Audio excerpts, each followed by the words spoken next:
LearnOutLoud.com is excited to provide the Lit Summary podcast.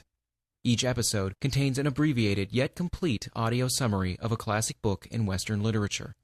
This podcast is for those of you who hunger for the classics but still find it difficult to find time to read them all. For a full listing of our podcasts at Learn Out Loud, please visit our website at www.learnoutloud.com/podcast. Thank you for listening. Frankenstein by Mary Shelley. Mary Wollstonecraft Shelley, the daughter of William Godwin and Mary Wollstonecraft, was born in London August 30th, 1797, and married to the poet Shelley in 1816 on the death of his first wife, Harriet. 2 years previous to this, she had eloped with Shelley to Switzerland, and they lived together in Italy until his death in 1823, when Mrs. Shelley returned to England and continued her literary work. Frankenstein, or the Modern Prometheus, the first of Mary Shelley's books, was published in 1818 and owed its origin to the summer spent by the Shelleys on the shores of Geneva, when Byron was their neighbour. It was a wet, ungenial summer, according to the account Mary Shelley has left. Some volumes of ghost stories, translated from the German into French, fell into our hands. Then one evening Byron said, "We shall write a ghost story," and the proposition was agreed to, and Mary Shelley's contribution was developed till at length Frankenstein was written. The story is at once a remarkable and impressive performance. The influence of Mrs. Shelley's father is apparent throughout, but probably the authoress was most influenced by the old German tales of the supernatural. The theme of a mortal creating, by the aid of natural science, a being in the shape of a man, was at the time a bold and daring innovation in English literature. Mrs. Shelley died February 21st, 1851. 1. Robert Walton's letter, August 5th. My dear sister, this letter will reach England by a merchantman now on its homeward voyage from Archangel, more fortunate than I, who may not see my native land perhaps for many years. We have already reached a very high latitude, and it is the height of summer. But last Monday, July 31st, we were nearly surrounded by ice which closed in the ship on all sides. Our situation is somewhat dangerous, especially as we were compassed round by a very thick fog.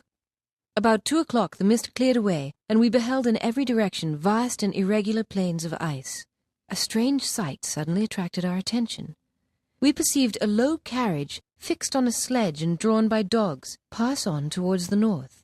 A being which had the shape of a man, but apparently of gigantic stature, sat in the sledge and guided the dogs. We watched the rapid progress of the traveller until he was lost among the distant inequalities of the ice. Before night the ice broke and freed our ship. In the morning, as soon as it was light, I went upon deck and found all the sailors apparently talking to someone in the sea. It was in fact a sledge like we had seen before, which had drifted towards us in the night, on a large fragment of ice. Only one dog remained alive, but there was a human being whom the sailors were persuading to enter the vessel. On perceiving me, the stranger addressed me in English. "Before I come on board your vessel," said he, "will you have the kindness to inform me whither you are bound?" I replied that we were on a voyage of discovery towards the North Pole. Upon hearing this, he consented to come on board. His limbs were nearly frozen, and his body dreadfully emaciated. I never saw a man in so wretched a condition. Once the lieutenant asked why he'd come so far upon the ice in so strange a vehicle, he replied, "To seek the one who fled from me." "And did the man whom you pursued travel in the same fashion?" "Yes."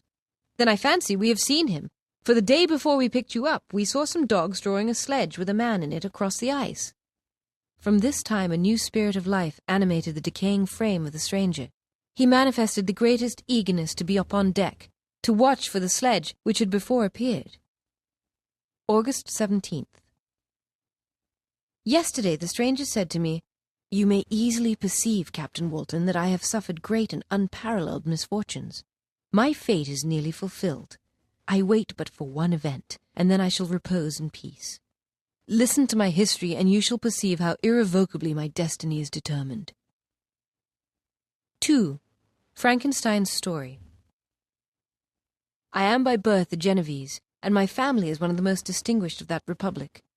My father has filled several public situations with honor and reputation. He passed his younger days perpetually occupied by the affairs of his country, and it was not until the decline of life that he became a husband and father of a family. When I was about 5 years old, my mother, whose benevolent disposition often made her enter the cottages of the poor, brought to our house an orphan whom she'd found in a peasant's hut, the infant daughter of a nobleman who had died fighting for Italy. Thus Elizabeth became the inmate of my parents' house. Everyone loved her, and I looked upon Elizabeth as mine to protect, love, and cherish. We called each other familiarly by the name cousin, and were brought up together. No human being could have passed a happier childhood than myself. When I had attained the age of 17, my parents resolved that I should become a student at the University of Ingolstadt. I had hitherto attended the schools of Geneva. Before the day of my departure arrived, the first misfortune of my life occurred, an omen of my future misery. My mother attended Elizabeth in an attack of scarlet fever. Elizabeth was saved, but my mother sickened and died. On her deathbed she joined the hands of Elizabeth and myself. "My children," she said, "my firmest hopes of future happiness were placed on the prospect of your union. This expectation will now be the consolation of your father." The day of my departure from Ingolstadt, deferred for some weeks by my mother's death, at length arrived. I reached the town after a long and fatiguing journey, delivered my letters of introduction, and paid a visit to some of the principal professors. Monsieur Krempe, professor of natural philosophy, was an uncouth man. He asked me several questions concerning my progress in different branches of science, and informed me I must begin my studies entirely anew. Monsieur Waldman was very unlike his colleague. His voice was the sweetest I had ever heard. Partly from curiosity and partly from idleness, I entered his lecture room, and his panegyric upon modern chemistry I shall never forget. "The ancient teachers of this science," said he, "promised impossibilities and performed nothing. The modern masters promise very little and have, indeed, performed miracles. They have discovered how the blood circulates and the nature of the air we breathe. They have acquired new and almost unlimited powers. They can command the thunders of the heavens, mimic the earthquake, and even mock the invisible world with its own shadows." Such were the professor's words, words of fate, announced to destroy me. As he went on, I felt as if my soul were grappling with a palpable enemy. "I think so much has been done," exclaimed the soul of Frankenstein. "More, far more will I achieve. I will pioneer a new way, explore unknown powers, and unfold to the world the deepest mysteries of creation." I closed not my eyes that night, and from this time natural philosophy, and particularly chemistry, became nearly my sole occupation. My progress was rapid, and at the end of 2 years I made some discoveries in the improvement of chemical instruments which procured me great esteem at the university. I became acquainted with the science of anatomy, and often asked myself, whence did the principle of life proceed? I observed the natural decay of the human body, and saw how the fine form of a man was degraded and wasted. I examined and analyzed all the minutiae of causation in the change from life to death, and death to life, until from the midst of this darkness a sudden light broke in upon me. I became dizzy with the immensity of the prospect, and surprised that among so many men of genius, I alone should be reserved to discover so astonishing a secret. Although I possessed the capacity of bestowing animation, yet to prepare a frame for the reception of it remained a work of inconceivable difficulty and labor. I collected bones from charnel houses, and the dissecting room and the slaughterhouse furnished many of my materials. Often my nature turned with loathing from my occupation, but the thought that if I could bestow animation upon lifeless matter, I might in process of time renew life where death had apparently devoted the body to corruption, supported my spirits. In a solitary chamber at the top of the house, I kept my workshop of filthy creation. The summer months passed, but my eyes were insensible to the charms of nature. Winter, spring, and summer passed away before my work drew to a close, but now every day showed me how well I had succeeded. But I had become a wreck. So engrossing was my occupation, and nervous to a most painful degree. I shunned my fellow creatures as if I had been guilty of a crime. 3. Frankenstein's creation. It was on a dreary night of November that I beheld the accomplishment of my toil. With an anxiety that amounted to agony, I collected the instruments of life around me, that I might infuse a spark of being into the lifeless thing that lay at my feet. I saw the dull yellow eye of the creature open. It breathed hard, and a convulsive motion agitated its limbs. How can I delineate the wretch whom with such infinite pains and care I had endeavored to form? His yellow skin scarcely covered the work of muscles and arteries beneath. His hair was of a lustrous black and flowing, his teeth of a pearly whiteness, but his watery eyes seemed almost of the same color as the dun white sockets in which they were set. I had worked hard for nearly 2 years for the sole purpose of infusing life into an inanimate body. For this I had deprived myself of rest and health. But now that I had finished, breathless horror and disgust filled my heart. Unable to endure the aspect of the being I had created, I rushed out of the room. I tried to sleep, but disturbed by the wildest dreams, I started up. By the dim and yellow light of the moon, I beheld the miserable monster whom I had created. He held up the curtains of the bed, and his eyes were fixed on me. He might have spoken, but I did not hear. One hand was stretched out, seemingly to detain me, but I escaped and rushed downstairs. No mortal could support the horror of that countenance. I had gazed on him while unfinished. He was ugly then, but when those muscles and joints were rendered capable of motion, no mummy could be so hideous. I took refuge in the courtyard and passed the night wretchedly. For several months I was confined by a nervous fever, and on my recovery was filled with a violent antipathy even to the name of natural philosophy. A letter from my father telling me that my youngest brother William had been found murdered, and bidding me return and comfort Elizabeth, made me decide to hasten home. It was completely dark when I arrived in the environs of Geneva. The gates of the town were shut, and I was obliged to pass the night at a village outside. A storm was raging on the mountains, and I wandered out to watch the tempest and resolved to visit the spot where my poor William had been murdered. Suddenly I perceived in the gloom a figure which stole from behind a clump of trees near me. I could not be mistaken. A flash of lightning illuminated the object, and discovered its shape plainly to me.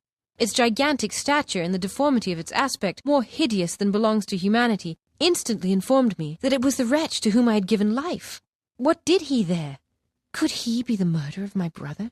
No sooner did that idea cross my imagination than I became convinced of its truth. The figure passed me quickly, and I lost it in the gloom.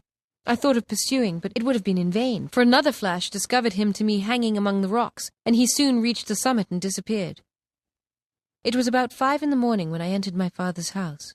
It was a house of mourning, and from that time I lived in daily fear lest the monster I had created should perpetrate some new wickedness. I wished to see him again, that I might avenge the death of William. My wish was soon gratified. I had wandered off alone up the valley of the Chamonix, and was resting on the side of the mountain, when I beheld the figure of a man advancing towards me, over the crevices in the ice, with superhuman speed. He approached. His countenance bespoke bitter anguish. It was the wretch whom I had created. "Devil!" I exclaimed. "Do you dare approach me? Begone, vile insect! Or rather stay, that I may trample you to dust!" "I expected this reception," said the monster. "All men hate the wretched. How, then, must I be hated, who am miserable beyond all living things? You purpose to kill me. Do your duty towards me, and I will do mine towards you and the rest of mankind. If you will comply with my conditions, I will leave them and you at peace. But if you refuse, I will glut the maw of death with the blood of your remaining friends." My rage was without bounds, but he easily eluded me and said, "Have I not suffered enough, that you seek to increase my misery? Remember that I am thy creature. Everywhere I see bliss, from which I alone am excluded. I was benevolent and good. Misery made me a fiend. I have assisted the labors of man. I have saved human beings from destruction, and I have been stoned and shot at as a recompense. The feelings of kindness and gentleness have given place to rage. Mankind spurns and hates me. The desert mountains and dreary glaciers are my refuge, and the bleak sky is kinder to me than your fellow beings. Shall I not hate them who abhor me? Listen to me, Frankenstein. I have wandered through these mountains, consumed by a burning passion which you alone can gratify. You must create a female for me with whom I can live. I am alone and miserable. Man will not associate with me, but one as deformed and horrible as myself would not deny herself to me. What I ask of you is reasonable and moderate. It is true we shall be monstrous, cut off from all the world, but on that account we shall be more attached to one another. Our lives will not be happy, but they will be harmless, and free from the misery I now feel.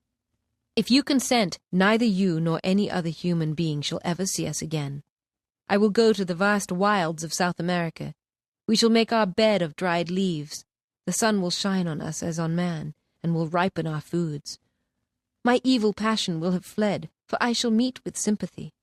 My life will flow quietly away. and in my dying moments I shall not curse my Maker." His words had a strange effect on me. I compassionated him, and concluded that the justest view both to him and my fellow creatures demanded of me that I should comply with his request.